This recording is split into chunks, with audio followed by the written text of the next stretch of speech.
محمد و یعقوب به دلیل فعالیت‌های سیاسی علیه رژیم نژادپرست محکوم و به زندان اوین منتقل می‌شوند. زندانی مخوف پر از نگهبان که تقریباً هیچ راه فراری از آنجا وجود ندارد.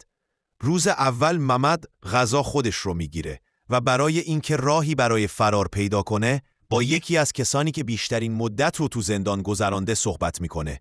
اون مرد بهش میگه که این زندان پر از در هستش و محمد به فکر میفته که کلید زندان رو بسازه و به یعقوب هم نقشه رو میگه.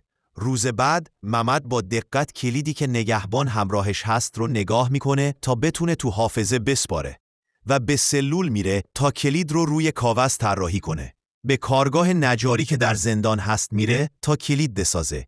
بعد از بازرسی به زندان میره و بعد از رفتن نگهبان کلید رو برای باز کردن در امتحان میکنه و موفق میشه در رو باز کنه.